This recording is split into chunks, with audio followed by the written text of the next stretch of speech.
Indian equity outlook and wealth creation through the Canada Robeco Blue Chip Fund. Um, the things that we'll probably look at today is what is happening globally.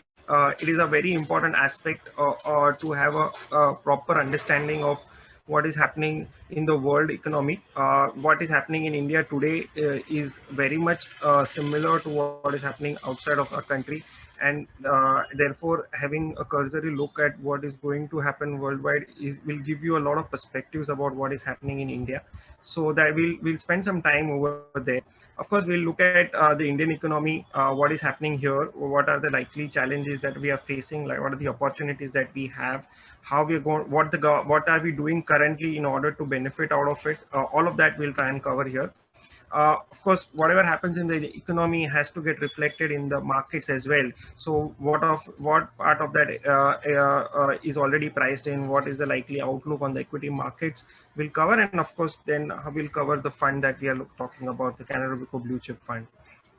If you look at the global economy, a lot has happened in the last 12 to 18 months, and it is important to reflect how the global markets and global economy has reacted towards what's happening with the COVID, with the virus, because it's a pandemic and it's a global pandemic, right? So nothing specific to our country. So if you look at it, when pandemic hit us last January, about 1 year back, there was a lot of shock and awe effect. A lot of countries went into lockdown. A lot of growth got because of the lockdown. A lot of growth got impacted. However, 12 months, in the last 12 months, what has happened is basically the fear of the virus or fear of COVID has reduced materially. People have realized how to fight it. People have realized how the vaccination has kind of progressed quite a lot, especially in developed markets where the populations are pretty low and the vaccination speed is pretty high. So almost 25-30% of the population is already vaccinated over there. Many of them are already infected, and hence there's herd immunity and all that is kind of catching up. So the risk from the virus is receding globally, while the number of cases are still very high. If you put it in terms of the percentage of population, and in that context, the numbers are still very low. So while the cases are rising, the fear or the impact of the rising cases is felt less and less, because the vaccination and the herd immunity and the impact is reducing because of the fiscal and the policy response that is happening. So that is more on the the epidemic and the pandemic side.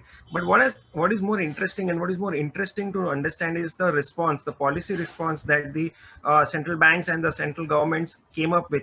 So it is very much similar. You can compare this with what happened during the great financial crisis in 2008, when the financial institutions collapsed. The way the government responded, the time they took to respond, and the quantum of response. And if you compare it with this pandemic, you will realize that almost the effort from the policymakers is almost 3 times or 5 times of what it did during the GFC. So in GFC, they took almost 1 year to actually respond in terms of what policy measures they need to do in order for the economy to recover.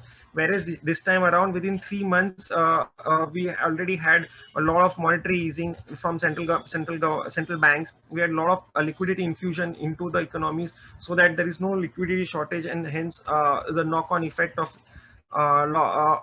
bankruptcies. At the same time, you find that this response quantum was also 3 to 5 times of what it was during the GFC phase.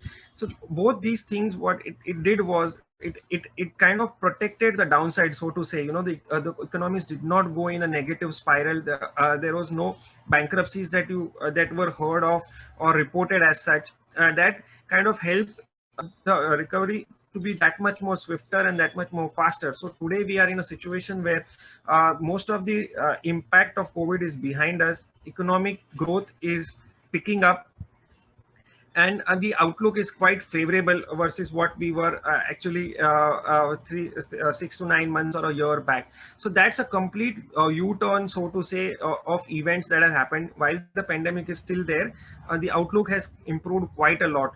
it's a very famous saying that the fear of unknown is more dangerous than fear of known. So today, when we look at it, while we are fearful and while there are headwinds related to the pandemic, but a lot of it is the fear levels are far lower, and that is what is fueling the optimism in the market.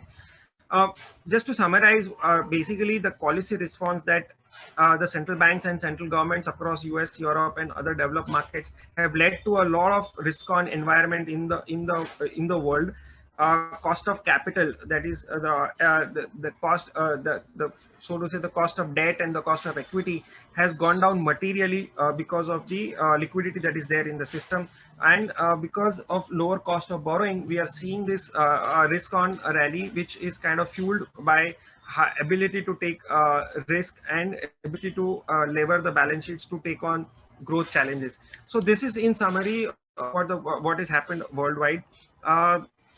These are just some charts to give you that perspective. The World Economic Forum, like you saw, like I said, in the last year around this time, we had almost a negative, large negative growth of degrowth of 10 to 15%, which now we are believing will grow at a, almost 10 to 15%, depending upon which part of the world you are. Again, similarly, if you see in 2021, while on 2020, the world GDP degrew by almost 4.9%, which is unheard of. 21 is likely to be a good year, and we'll bounce back on top of that. Same thing is likely to happen with India as well. This is what I was trying to tell you, the quantum of the response. So during GFC, if you look at it, there was only 7% of the world GDP as a response towards the GFC crisis. And this time around, it is almost 28%. And we are still likely to see further liquidity infusion from the central banks. Similarly, if you look at it in terms of money supply, even during the 2008-9, there was only a 10% increase in the overall money supply in the market. This time around, it's almost 25%. It is unheard of. It was never anticipated that this kind of policy response will come from the central government and the central banks, which is basically why you see that the markets have rallied almost 75, 80, 90%, depending on where you look from. Even pre-COVID levels, if you look at it, we are almost 15-20% higher from that level. And so in the first phase of the recovery, or in the first phase of the market movement, a large part of that is led by rather liquidity. However, going forward, of course, this liquidity that is getting kind of slashed around in the world will get redeployed or deployed in the real economy, which is basically going to drive your economic growth going forward. This is just another example of how the cost of capital has fallen from where it was to almost. There was a point in time when almost 60-65% of the world's debt was actually giving you zero or negative returns. So that with growth picking up, we have started seeing some signs of rise in the cost of debt as well.